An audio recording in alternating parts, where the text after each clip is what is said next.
بہت اچھی ایفرٹس ہے ناصر تارڑ صاحب کی، چونکہ ہمارے ادھر دیکھ لیں ڈیرہ ہے، ڈیرے پہ اتنی اچھی سہولتیں، لاہور سے ڈاکٹر آئے ہوئے ہیں، بڑی اچھے ایکسپرٹ ڈاکٹر ہیں، فیسلٹیز بھی ہیں، میڈیسن بھی ہیں، ہر چیز ہے. تو یہ اس علاقے کے لیے ناصر تارڑ صاحب کی بہت بڑی جو ہے ان کی کوشش ہے، اور ہر سال لگا رہے ہیں نا. تو دیکھ لیں اس پہ بہت زیادہ لوگ اس سے بینیفٹ بھی لے رہے ہیں، اور لوگوں میں اپنا جو ہے آپس میں ملنا جلنا چیزیں علاقے کے لیے بہت سود مند ہے. یہاں کا جو انتظام ہے اس کا جواب نہیں. تارڑ صاحب نے جس علاقے کے لیے، اس عوام کے لیے، وہاں لوگ جو ہیں ایک دوسرے کو، جو سٹاف ہے، جو لوگ کام کرنے والے ہیں، وہ اتنا اچھا شوق سے کام کر رہے ہیں. ہر ڈاکٹر کے پاس جو ہے وہ رش لگا ہوا ہے، اور ہر ڈاکٹر جو ہے وہ اچھے طریقے سے دیکھ رہا ہے.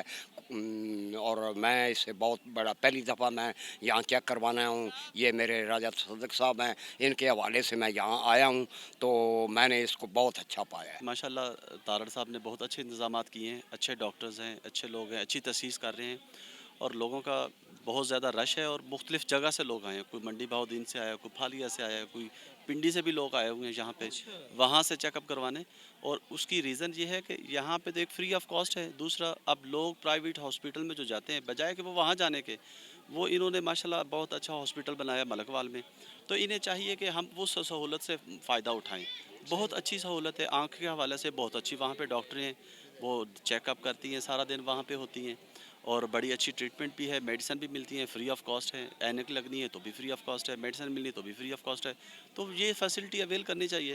اور ابھی تارڑ صاحب کا جو عزم ہے، میری تھوڑی دیر پہلے ان سے بات بھی ہوئی کہ ہم انشاءاللہ بہت جلد گائنی کے اوپر بھی، اور باقی ہارٹ کے اوپر بھی، اور اس سائیکٹرسٹ کے اوپر بھی ہم انشاءاللہ بہت جلد ملک وال میں ایک اور اچھا اپنا اقدام لینے والے ہیں. اور میں اپریشیٹ کرتا ہوں ان کو، ماشاءاللہ ان کی اس ہمت کو، کہ دیکھیں اب کسی بندے کے پاس ٹائم نہیں ہے. واحد یہ ایک شخص ہے، ایک مسیح ہے، فرشتہ ہے، میں سمجھتا ہوں کہ جو لوگوں کے لیے کام کر رہا ہے. لوگوں کا احساس، اصل انسان ہونا ایک اور چیز ہے. انسان کے اندر انسان کا احساس پیدا ہونا، ہمدردی پیدا ہونا، اصل تو یہ چیز ہے. باقی زندہ تو انسان اپنے لیے رہتا ہے، زندگی کا مقصد اوروں کے کام ہے.